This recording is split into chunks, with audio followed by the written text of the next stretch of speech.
Friends, நம்ம இன்னைக்கு இந்த வீடியோவில் ரொம்ப ஈஸியாக முல்லைப்பூ வேணி எப்படி ரெடி பண்ணுறதுன்னு பார்க்கலாம். பூ கட்ட தெரியாதவங்க கூட ரொம்ப ஈஸியாக ரெடி பண்ணலாம். அதுக்காக ரோஸ் பெட்டல்ஸ் எடுத்துக்காங்க, முல்லைப்பூ எடுத்துக்கலாம். நார்மல் சைஸ் ஊசியில் ரெட்டையாக நூல் போட்டுக்கோங்க.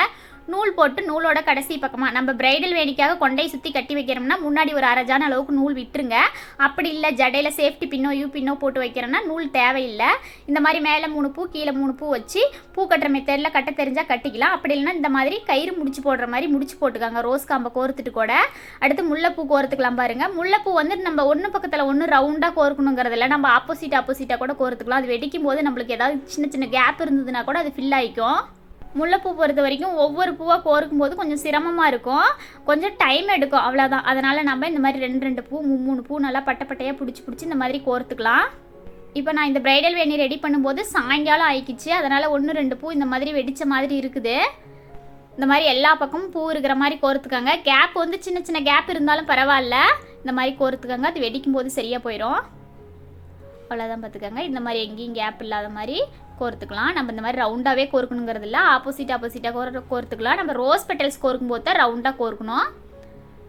இந்த மாதிரி கம்மியாக கோர்த்து நூலில் நகர்த்திக்கலாம். அதே சமயம் வந்து முல்லைப்பூவோட காம்பு ரொம்ப ஒல்லியாக இருக்கிறதுனால நம்ம சின்ன சைஸ் ஊசியாக பார்த்து எடுத்துக்கிட்டோமா கொஞ்சம் பரவாயில்லையா இருக்கும். அவ்வளோதான், பாருங்கள். இந்த மாதிரி கொஞ்சமாக கோர்த்து நூலில் நகர்த்திக்கலாம்.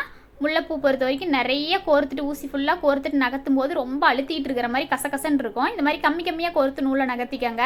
நகர்த்திட்டு ரோஸ் பெட்டல்ஸ் கோர்க்கறதுக்காக பாருங்கள், இந்த மாதிரி ஸ்பாஞ்ச் வேஸ்ட் வெஜிடபிள்ஸ் இந்த மாதிரி ஊசி இறங்குற மாதிரி ஏதோ ஒரு பொருள் எடுத்துக்கோங்க. ஏன்னா ரோஸ் பெட்டல்ஸ் ஒரே கையில் ஊசி பிடிச்சிட்டு மடித்து கோர்க்கறது கொஞ்சம் சிரமமாக இருக்கும்.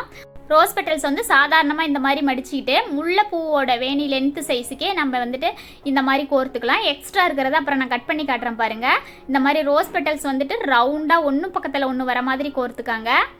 இந்த மாதிரி மடிச்சும் கோர்த்துக்கலாம். அப்படி இல்லைன்னா நம்ம சுருட்டி கூட கோர்த்துக்கலாம். அதை நான் இன்னொரு வீடியோவில் உங்களுக்கு ரெடி பண்ணி காமிக்கிறேன். ஒரு சில பெட்டல்ஸ் இந்த மாதிரி பெருசாக இருக்கும், அதை வந்து நான் லாஸ்ட்டாக உங்களுக்கு கட் பண்ணி காமிக்கிறேன் பாருங்கள், ஈவனாக வர மாதிரி. நம்ம வந்து ரோஸ் பெட்டல்ஸ் ரெட் கலரே எடுக்கணும் அப்படிங்கிறது இல்லை, நம்மளுக்கு ட்ரெஸ்ஸுக்கு மேட்சிங்காக yellow colour, pink colour, orange colour இந்த மாதிரி கலர்லாம் கூட யூஸ் பண்ணிக்கலாம். இடையில மறிக்குழுந்து கோர்க்கிறதுனாலும் கோர்த்துக்கலாம். மறிக்குழுந்து ஈஸியாக துளசி மாதிரியே ஊசியில் இறங்கும், அதுவும் ரொம்ப ஈஸியாகவே நம்ம கோர்த்து எடுத்துக்கலாம். அந்த மாதிரி ட்ரெஸ்ஸுக்கு மேட்சிங்காக ரெடி பண்ணுறதுனா கூட ரெடி பண்ணிக்கலாம். ரோஸ் பெட்டல்ஸ் பாருங்கள், இந்த மாதிரி எல்லா பக்கமும் ரவுண்டாக கோர்த்துக்கலாம். சின்ன பெட்டல்ஸாக இருந்ததுன்னா நம்ம அளவு எடுத்து அப்படியே கோர்த்துக்கலாம். இதே பெட்டல்ஸ் வந்து கொஞ்சம் பெருசாக இருந்ததுன்னா இந்த மாதிரி ஒயிட் கலர் பக்கம் கட் பண்ணக்கூடாது, ஒரு நல்லா நம்மளுக்கு டார்க் ரெட் கலரில் இருக்குது இல்லைங்களா, அந்த பக்கம் தான் நம்ம கட் பண்ணணும். இதே மாதிரியே ரவுண்டாக கோர்த்துக்கலாம். வந்து முல்லைப்பூ வந்துட்டு ஒரு நம்மளோட ஆள்காட்டி விரலில் பாதி அளவு அந்த அளவு கோர்த்துக்கலாம். நம்மளுக்கு வந்து ரோஸ் பெட்டல்ஸ் வந்துட்டு நம்ம ஆள்காட்டி விரலில் 1/4 பங்கு அளவு மட்டும் கோர்த்துக்கிட்டோமா போதும். இது வந்துட்டு ஊசியில் இந்த மாதிரி ஃபுல்லாக கோர்த்த மாதிரி இருக்கும். இதை வந்துட்டு நம்ம இந்த மாதிரி நூலில் நகர்த்தி விடும்போது கொஞ்சம் கம்மியாக சின்னதாகிக்கும். அவ்வளோதான், இவ்வளோக்கு இருந்தால் போதும். மறுபடியும் முல்லைப்பூ கொஞ்சம் நீளத்துக்கு கோர்த்துக்கலாம், மறுபடியும் ரோஸ் பெட்டல்ஸ் கோர்த்துக்கலாம். இதே மாதிரி நம்மளுக்கு பிரைடல் வேணி எவ்வளோ நீளத்துக்கு வேணுமோ அவ்வளோ நீளத்துக்கு கோர்த்துக்கலாம். நம்ம கொண்டை சுற்றி கட்டி வைக்கிறோம் அப்படின்னா மட்டும் நம்ம பூ கட்டும்போது முன்னாடி ஒரு அரைஜான் அளவுக்கு நூலும் பின்னாடி லாஸ்ட்டாக கட்டி முடிக்கும் போது ஒரு அரைஜான் அளவுக்கு நூலும் விட்டு கட் பண்ணிக்கோங்க. அப்படி இல்லை நம்ம ஜடையில் தான் சேஃப்டி பின்னோ பின்னோ போட்டு வைக்கிறோம் அப்படின்னா நூல் தேவையில்லை, நம்ம ஒட்டியே கட் பண்ணிக்கலாம்.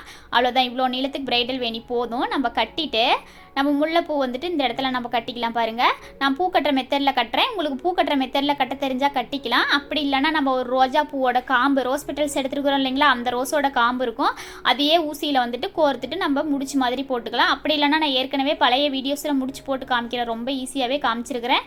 அந்த மாதிரி மெத்தடில் வேணாலும் போட்டுக்கலாம். அவ்வளோதான், ரொம்ப ஈஸியாக முல்லைப்பூ வேணி ரெடி ஆயிடுச்சு. தேங்க்யூ.